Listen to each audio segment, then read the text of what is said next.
자, 좌파 내부에서도 지금 윤미향 부분이 그래도 좀 지식인이거나 양심적인 좌파에는 충격을 크게 줬습니다.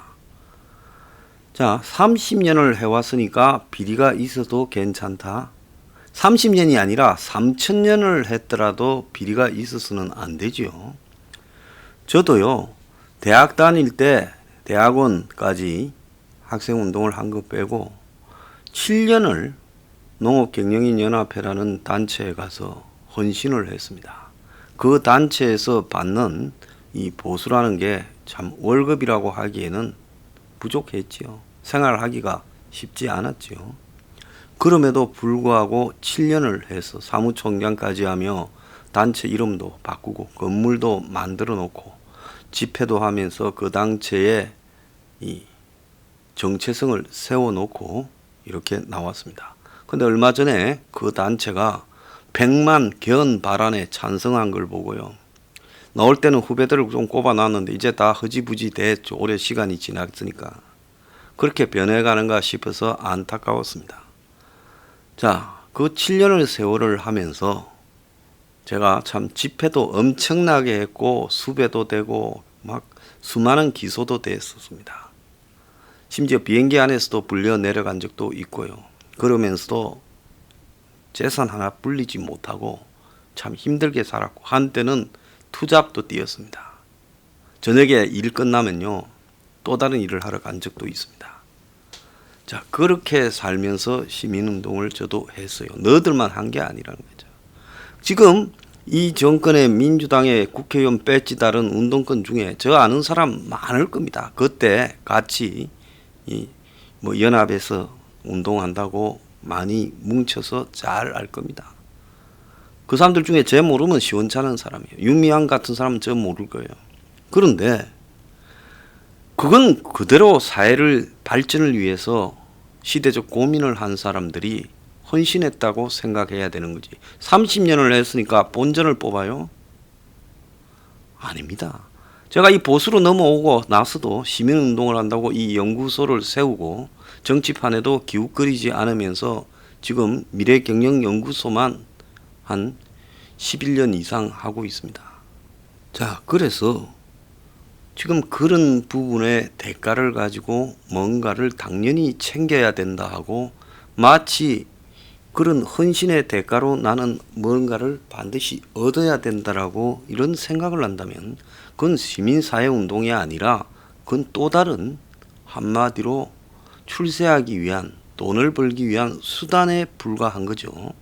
자, 왜 사회운동을 하는 사람들이 양손에 떡을 쥘 수 없는가 하면 사회운동을 하면서 좋은 가치나 이런 부분을 자신이 그렇게 느껴왔고 남에게도 그렇게 전파를 했습니다. 그래서 흔히 사회운동을 하는 사람은 참 이렇게 어렵게 살겠구나 이렇게 생각들을 많이 해왔고요. 그래서 돈도 주고 기부하고 이렇게 다 하는 겁니다. 그렇지 않습니까?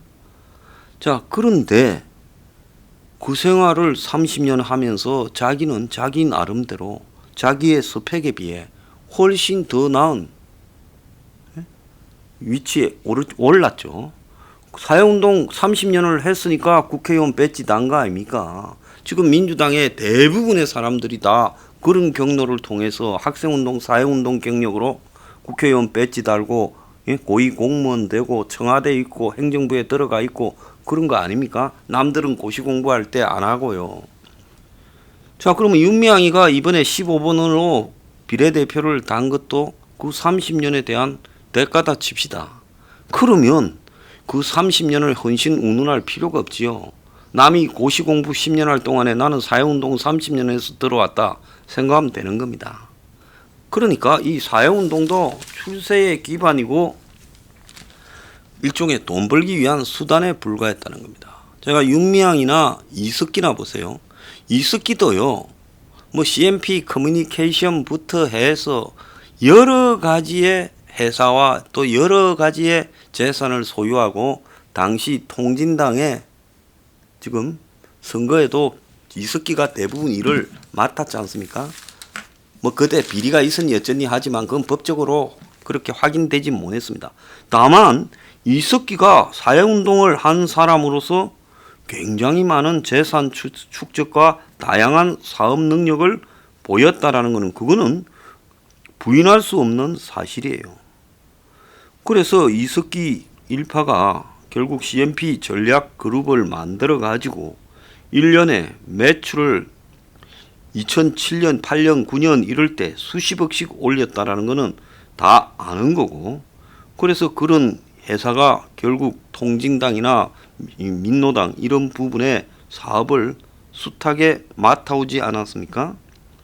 자, 그래서 대학교의 각종 이 학생들과 관련된 사업, 심지어 졸업 앨범까지도 제작하고 무슨 통일 연수도 진행하고 또 선거 컨설팅 회사도 운영했지요. 그래서 CNP 자체가 2007년부터 해마다 30-40억씩 해서 총 100억대의 매출을 올려온 걸로 이렇게 나왔고요. 그 다음에 길버트 투어라는 회사, 사회동향연구소, 문화기획 상상 등 계열사도 쭉 했습니다. 자, 그리고 잡지 발간도 하고 인터넷 언론사도 이렇게 하고 부동산도 소유하고 이랬습니다. 그래서 고등학생 아들입니까? 미국에 유학도 보냈지 않습니까? 조기 유학을요. 그래서 그 이석기가 살아가는 모습을 보면 좋은 명분도 다 취하고 한국에서 가장 친북이고 좌파라면서 명분도 취하면서 실질적으로 자본주의 사회에 그 운동권이 가진 인맥을 이용해서 다양한 운동권의 영향력을 행사할 수 있는 각종 사업들, 대학과 대학교 또 좌파 진영 내부의 좌파 정당 내부의 사업들도 독식을 해왔습니다. 그래서 이석기를 보면 사업 수완 능력도 보통이 아니었어요. 그래서 이석기가 만약에 통진당의 비례대표로 국회의원을 되지 않았으면 이석기는 드러나지 않고 좌파의 숨은 거물로 자산가로 그룹 총수로 남았을 거예요. 국회의원을 하려다가 이 사단이 난 겁니다. 그러니까 이석기도 돈과 명예를 명분을 세 가지를 다 추구하려는 거죠. 자, 윤미향이도 마찬가지입니다. 윤미향이도요. 지금 보세요. 집을 5개를 샀어요. 사회운동을 하던 사람이에요. 제가 놀랄 노자라고 생각합니다. 집만 5채 샀습니까? 딸을 갖다가 그 UCLA에 피아노과에 유학을 보냈습니다. 타워 팰리스 사는 사람한테 물어보세요. 자식을 미국의 UCLA 피아노과에 심지어 예비학교까지 다니게 해서 유학을 보낼 수 있는가요? 그 경희대학교에서도 피아노 하지 않았습니까? 음대에서요. 그러면 이미 중고등학교 때부터 수많은 레슨을 받았어야 경희대 음대 피아노과에 들어갔을 겁니다. 그 과정에서 견적이 얼마가 들어간 교육인가를 알 거예요. 남편은 신문사를 하고 있습니다. 수원 인터넷 신문, 수원 시민의 신문. 그런데 기자가 3명이니 뭐니 하는데 사실상 기자는 자기 혼자고 가명으로 지금 기사를 썼다라는 의혹까지 나오고 있습니다. 근데 수원시 등으로부터 또 자금 지원도 받았어요. 자, 그래서 1인 인터넷 신문사를 하는 남편과 사회운동 단체에 간사를 하는 사람. 그래서 저 사람들이 뭐 5년간에 세금 낸 게 600 몇십만 원. 그래서 부부 합산으로 연소득 5천만 원 버는 사람이 낼 수 있는 세금 수준. 딱 사회단체의 그 수준의 간사거나 또 딱 인터넷 신문하는 사람으로서 적합한 수준의 소득이라고 봅니다. 그런데 그들은 그렇지가 않아요. 부동산도 많고요. 신고재산만 8억 되고 신고재산 외에도 많겠죠. 딸은 또 저렇게 공부를 시켰고요. 자, 이거는 뭘 의미하느냐. 할 것 다 챙긴 거죠. 정부의 보조금, 각종 이 기부금, 또 자기 개인 계좌로 받은 돈, 그리고 또 사업을 한다면서 빼돌린 돈, 안성 쉼터 같은 걸 사고 팔면서 축적한 돈, 좌우간 생길 수 있는 부분의 모든 부분을 이 횡령하고 빼돌리지 않았으면 어디서 그런 것들이 나왔겠느냐는 겁니다. 자, 윤미향도 그렇습니다. 그동안에 윤미향이 한신대학교 뭐 오산 캠퍼스입니까? 거기 나와가 무슨 종로 오각권에 가가지고 간사로 시작했어요. 자, 뭐 그렇게 그냥 욕심이 많지 않고 순수한 사람이라면 그렇게 간선하면서 살아가는 걸 거예요. 그렇지 않습니까? 운동단체에 뭐 그렇고 그런 타이틀 하나 받고요. 솔직히 이 운동권도 학벌 사회라 가지고 이 운동권에서 주류 학벌이 아니면 이렇게 출세하기가 쉽지 않은 겁니다. 근데 윤미향은 주류 학벌이 아님에도 크게 출세했지요. 그게 뭡니까? 정신대 위안부라는 부분을 잡아서 돈도 벌고 명예도 얻고 운동권의 주류로, 특히 한국 사회에서 좌파 진영이 가장 예민하게 생각하는 반일, 반미의 한 축을 잡은 겁니다. 그래서 위안부 운동으로 계속 반일을 하고 그것이 또 반미와 자연스럽게 연결되게 만들었고, 그래서 뭐 역사 정통성이니 임시정부니 이런 걸 강조하는 이 좌파 정권에 굉장히 중요한 공격의 구실을 제공했고, 또 여성들의 의식을 갖다가 이 좌파 쪽으로 가게 만드는데도 기여하는 부분이 있었죠. 위안부 문제가. 그래서 이런 것들을 통해서 윤미향이는 돈과 또 이 출세와 그리고 명분까지 다 손에 쥐려고 했던 겁니다. 자, 한상진 이 서울대 명예교수는 진보는 더 시민사회를 대변하는 과거의 진보가 아니라 국가 권력을 중심으로 한 기득권 집단 또는 기성체제로 급격히 변모되고 있다. 이제 운동권이 아니라는 거죠. 그야말로 이 기득권을 주고받는 이너서클로 전락했다는 겁니다. 독선적 자기 확신과 선악의 이분법에 빠져 상대를 악으로 규정하는 테러에 가까운 행위도 서슴지 않는다. 자, 이렇게 이제 한 세미나에서 발표를 하면서 코로나를 기점으로 진보의 기득권화가 더 심화됐다. 제가 문재인이가 코로나를 가지고 독재를 더 강화할 거다라고 한 부분을 이렇게 표현한 거죠. 방심했던 서구 국가에 비해 코로나 위기를 비교적 잘 넘기면서 내가 옳다라는 진보의 자기 확신이 더 강해졌다. 김대중 노무현 어느 정부 때 시민사회를 대변한다는 진보 고유의 정체성이 이렇게 약화되고 독선적이 된 적이 없었다. 그러면서 우려스러운 징후가 나타나고 있는데, 정의기억 연대 사태를 예를 들면서 이 문제를 제기하는 사람, 지금 정의기억 연대 윤미향이 문제 있다고 하는 사람을 친일파 친일 세력이라고 극단적으로 규정해 국민적 정오를 부르고 무력화시키려 한다. 상대를 공존의 대상, 대화의 대상으로 생각하지 않고 적으로 보고, 심지어 여권 내부에서 나오는 문제 제기조차 진보의 정체성을 스스로 흠집을 내느냐고 이 공격을 하는 것은 테러다. 이렇게 말을 했습니다. 자, 오늘 보면요. 태백에 소녀상이 있는데 헌 이불을 덮어 씌운 소녀상이에요. 강원도 태백시의 태백문화예술관 시계탑 보행로 앞에 이 지금 천막이 있고 천막 안에 위안부상이 있는데, 지난 22일까지는 천막 없이 그냥 넝마에 둘둘 말려 이제 이렇게 있었는데 보기가 흉하다고 천막을 쳤다는. 왜 그러면 소녀상이 이불을 덮어 쓰고 있었느냐. 자, 이걸 만드는 장윤실이라는 작가는 녹여 없애야 될 처지라는 거예요. 태백 지역의 시민단체라는 사람들이 작년 9월에 소녀상을 만들기로 했는데, 이걸 만들 때는 이 정의연대와 연관된 작가한테 의뢰해야 되는 줄을 모르고 지역의 작가한테 부탁을 해서 작품을 의뢰했다는 겁니다. 그래서 지역에서는 소녀상 대표 작가 김은성이라는 그 부부에게 의뢰를 하려고도 했는데, 지역 작가에게 맡기는 게 의미도 있고 제작비도 덜 든다. 그랬겠죠. 제작비를 이거 소녀상 전문 작가한테 맡기면 기본 3,500 안팎이다. 소문나 있죠. 초반에는 7천만 원이었죠. 그게 이 작가와 뭐 정의연과 어떤 관계로 분배되는지는 알 수 없습니다. 그래서 2011년에 최초로 소녀상을 세운 김은성, 김석영은 3,300만 원을 받는데 장 작가는 2,600만 원의 제작을 맡았다는 겁니다. 자, 그래서 처음에 자기가 만들면 이 정도 들어갑니다. 근데 이제 한번 만들고 나면 그 부집에다가 이제 가운데 뼈대 씌워서 부으면 되죠.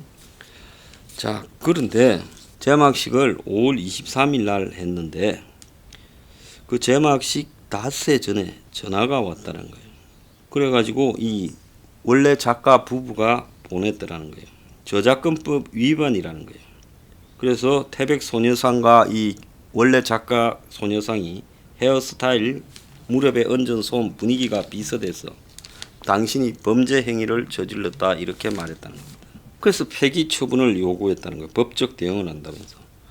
그래가지고 지금 그때부터 지금 이렇게 덮어놓고 있다는 거예요. 자, 지금 거기뿐만 아니라 전국 각지에도 지금 이런 일이 빈번했다라는 겁니다. 특히 광주에서 지역에서 소녀상 만든 작가 5명이 항의 전화를 받았다는 거예요. 그래서 이 부부가 아마 전국의 여기저기에 소녀상은 지금 만들어지는 걸 보고 인터뷰에서는 고맙고 감사하다 해놓고는 실제로는 지금 이런 식으로 항의 협박을 하는 모양이에요. 뭐 자기들은 주장이라고 볼 수 있겠죠. 자, 그래서 이 소녀상처럼 상징성을 가진 창작물의 저작권을 주장하는 경우는 사실 흔치 않다는 거예요. 왜? 정치적 상징이나 사회적 상징을 가져버린 부분에 대해서 그걸 작가가 저작권을 가지고 언급을 하는 것은 옳지 않다는 겁니다.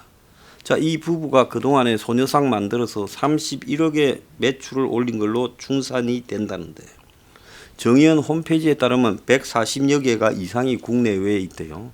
제가 전에 156개인가 있다 했는데 그 중에서 아마 한 10여 개가 이 짜가 소녀상이었던 모양이에요. 자, 그런데 이 사람들이 정의기억연대 이사래요. 이 작가 김은성이라는 사람이요.